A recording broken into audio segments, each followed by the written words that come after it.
사무엘하 7장은 다윗에 대한 하나님의 약속, 흔히 다윗 언약이라고 부르는 내용입니다. 오늘 본문은 다윗이 하나님의 궤까지 예루살렘으로 옮긴 후 어떠한 일이 벌어졌는지를 짧게 설명합니다. 1절을 보면 하나님이 친히 주위의 모든 원수를 무찌르셨다고 합니다. 그래서 다윗이 궁에서 평안히 살게 되었다고 알려줍니다. 이런 점에서 다윗의 평안, 이스라엘의 평안은 모두 다 하나님의 은혜였던 것을 알게 됩니다.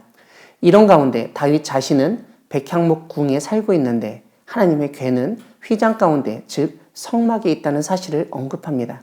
하나님의 궤를 옮기기는 옮겼지만 그 하나님의 궤를 성막에, 텐트 안에만 두는 것은 뭔가 꺼림직했던 것입니다.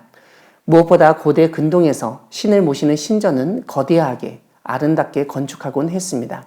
다윗도 주변 나라들과 전쟁을 하면서 그 민족과 나라들이 섬기던 신들을 모신 신전을 보았을 것입니다. 그런 이방 신전에 비하면 하나님의 궤를 모신 성막, 천막은 초라하고 볼품없게 여겨졌던 것 같습니다. 결국 다윗은 나단에게 자신의 생각을 알립니다.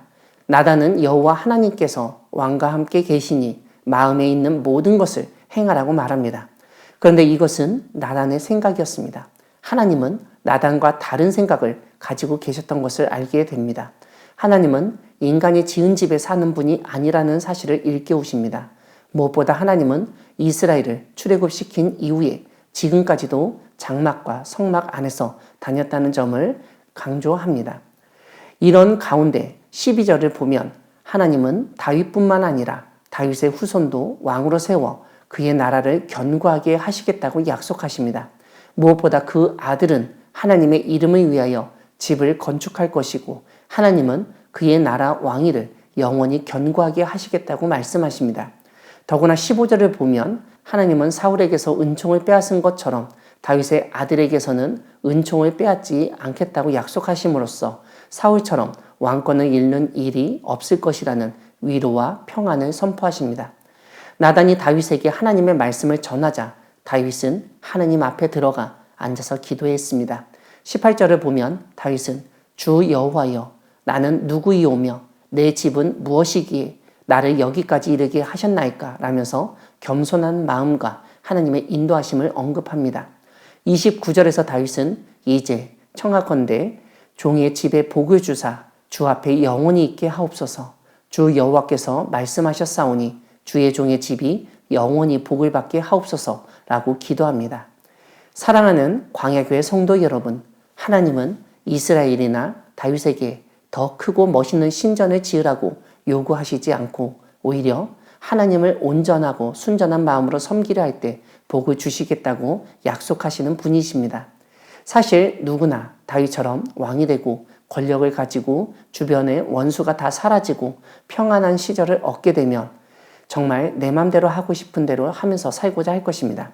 무엇보다 나를 왕으로 세워주시고 원수를 무찔러 주시고 평안하게 살도록 해주신 하나님의 은혜를 갚기 위해서 다윗처럼 신전이나 성전, 오늘날로 하면 교회 예배당을 건축하려는 마음을 가질 수 있습니다.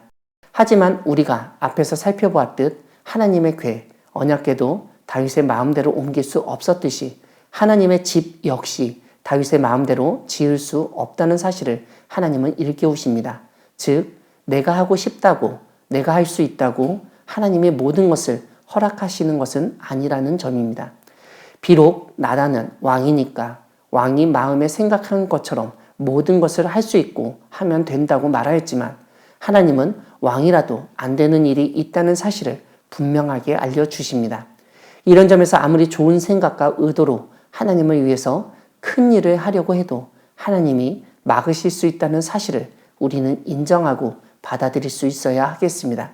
무엇보다 성경은 하나님의 생각은 우리 인간의 생각과 다르고 우리가 생각지도 못한 것까지 하나님은 살피시는 분이시라는 점을 알려줍니다. 오늘 본문은 그러한 사실을 다시 한번 확인하게 만듭니다. 비록 하나님은 다윗이 하나님의 집을 지으려 할 때 막으셨지만 하나님은 오히려 다윗이 원하는 것보다 더욱 많은 것을 약속하시고 놀라운 복을 선포하셨습니다. 이런 점에서 우리가 하나님을 위해서 무엇을 해서 복을 받는다기보다 하나님을 향한 우리의 순전한 마음과 믿음만으로도 하나님은 복을 주신다는 사실을 확인할 수 있습니다. 하나님을 위해서, 복을 받기 위해서 뭔가 큰 일을 해야 한다는 압박감으로부터 자유를 누리시기 바랍니다. 무엇보다 하나님은 우리가 뭔가 일을 하지 않았을 때에도 오히려 복을 주시고 놀라운 약속을 해 주시는 분이심을 믿으며 순전하고 온전한 믿음으로 하나님을 섬기며 복을 누리는 우리 모두가 되기를 소망합니다. 아멘.